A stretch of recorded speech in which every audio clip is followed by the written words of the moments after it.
Assalamualaikum warahmatullahi wabarakatuh. Nama saya Yusriawan, Stambul 219111002, program studi administrasi pendidikan. Di sini saya akan membacakan PPT saya yang berjudul klarifikasi dan menentukan tajuk subjek bahan perpustakaan.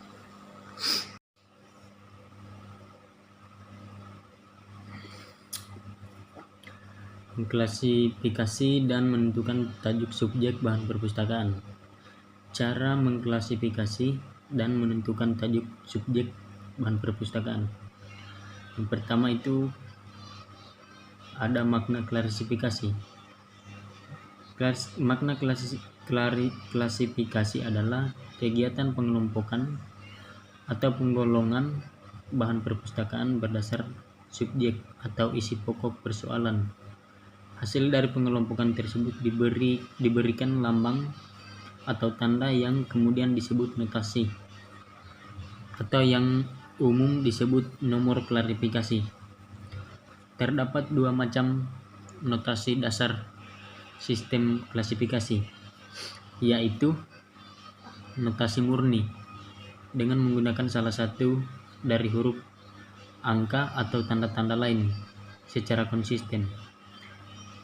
Dan yang kedua itu notasi campuran dengan menggunakan dua simbol atau lebih, yaitu berupa penggabungan antara huruf dan angka. Lanjut, bagian B, pengelompokan sistem klasifikasi.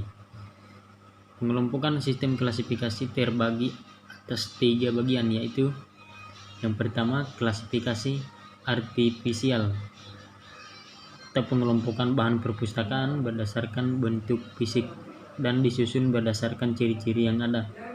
Misalnya bentuk buku, bentuk lembaran lepas, bentuk medianya, misalnya kaset, CD, dan film. Yang kedua, klasifikasi utility atau pengelompokan bahan perpustakaan berdasarkan jenis atau tujuannya.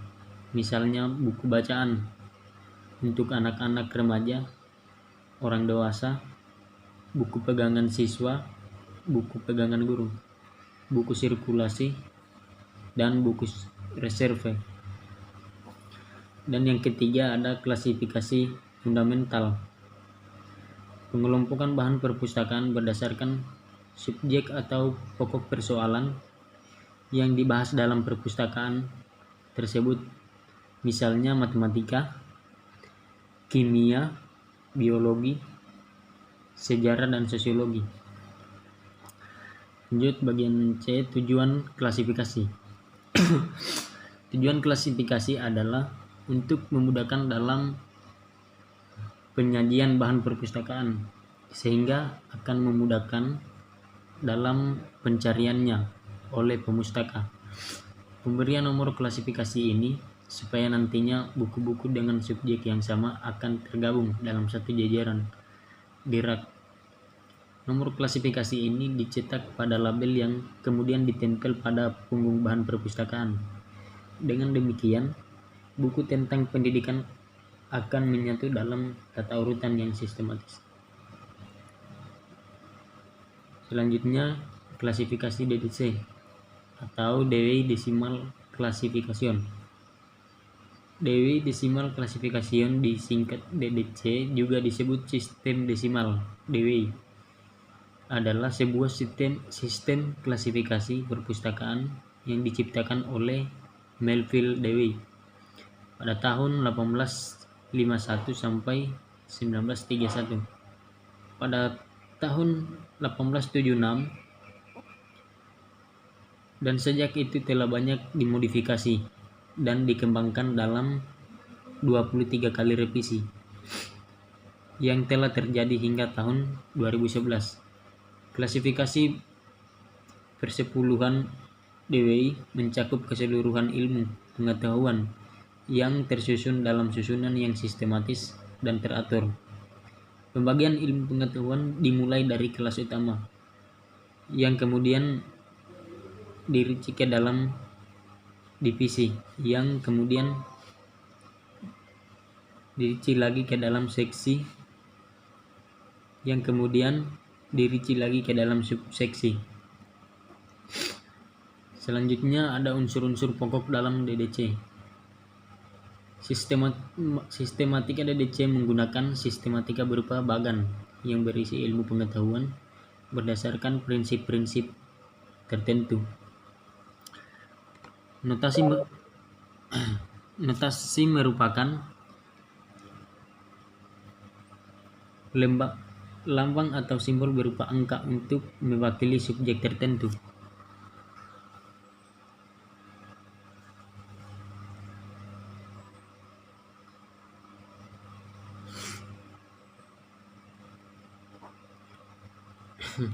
Lanjut, pembagian subjek bagan DDC. Dalam sistem DDC, subjek dibagi dari subjek besar dalam kurung kelas utama, dibagi menjadi subjek kecil dalam kurung divisi, lalu dibagi menjadi lebih kecil dalam kurung subdivisi, dan lebih rinci lagi dalam kurung seksi. Contoh kelas utama karya umum.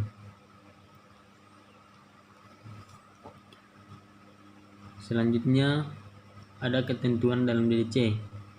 Yang pertama, prinsip desimal, karena ilmu pengetahuan dibagi berdasarkan kelipatan 10. Maka sistem DDC ini disebut dengan klasifikasi persepuluhan Dewey. Dengan kata lain bahwa sistem DDC ini membagi ilmu pengetahuan menjadi 10 kelas utama. Masing-masing kelas dibagi lagi menjadi 10 bagian dalam kurung divisi.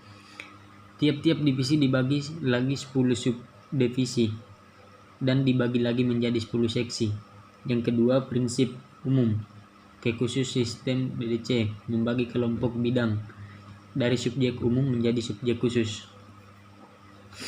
Selanjutnya, analisis. Dalam mengklasifikasi bahan perpustakaan, tahap awal yang harus dilakukan adalah melakukan analisis subjek, yaitu mengkaji untuk mengetahui mengenai apa atau tentang apa bahan perpustakaan tersebut. Kegiatan analisis subjek ini merupakan hal yang sangat prinsip dan memerlukan kemampuan intelektual serta pengalaman, karena di tahap inilah ditentukan pada subjek apa suatu bahan perpustakaan ditentukan sekaligus untuk menentukan penempatannya.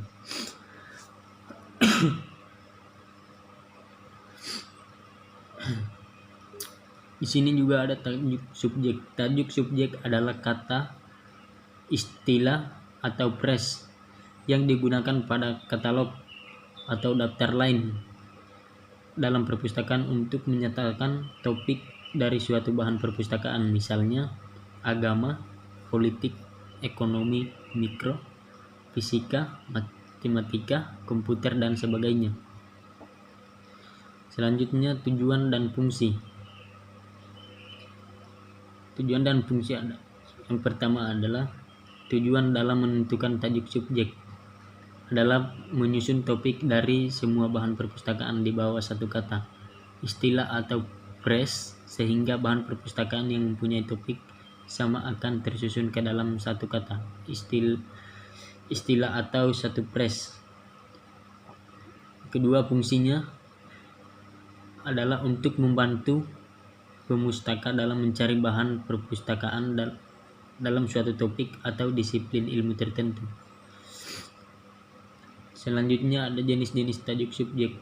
Yang pertama, subjek dasar dalam kurung terdiri dari satu disiplin atau subdisiplin, misalnya bahan perpustakaan pengantar hukum. Dan yang kedua, subjek sederhana dalam kurung terdiri hanya satu paset yang berasal dari satu subjek dasar, misalnya bahan perpustakaan ekonomi pertanian. Dan yang ketiga, subjek majemuk terdiri dari subjek dasar disertai fokus-fokus dari 2 atau lebih dari paset, misalnya kurikulum sekolah menengah atas. Yang keempat, subjek kompleks. Bila ada 2 atau lebih subjek dasar berinteraksi, misalnya mahasiswa dan politik. Kemudian beberapa prinsip dasar penentuan tajuk subjek. Yang pertama adalah membaca bahan perpustakaan secara teknis, artinya bahwa pertama-tama dalam menentukan tajuk subjek suatu bahan perpustakaan adalah membaca judulnya, termasuk anak judul. Jika dalam kurung jika ada pengantar, daftar isi, pendahuluan dan sebagian dari isi bahan perpustakaan, sehingga dapat disimpulkan subjek apa dari bahan perpustakaan tersebut. Yang kedua, setelah bahan perpustakaan dibaca dan disimpulkan subjeknya, maka langkah berikutnya adalah mengecek ke dalam daftar tajuk subjek apakah kata, istilah atau phrase yang telah disimpulkan tersebut ada dan cocok dengan yang terdapat dalam daftar tajuk subjek. Dan yang ketiga, tajuk subjek untuk keperluan pengguna. 4. Satu istilah untuk semua. 5. Penggunaan istilah yang biasa digunakan. 6. Menggunakan istilah yang spesifik. 7. Jumlah tajuk untuk setiap bahan perpustakaan. 8. Penggunaan penunjukan. 9. Tajuk dibalik.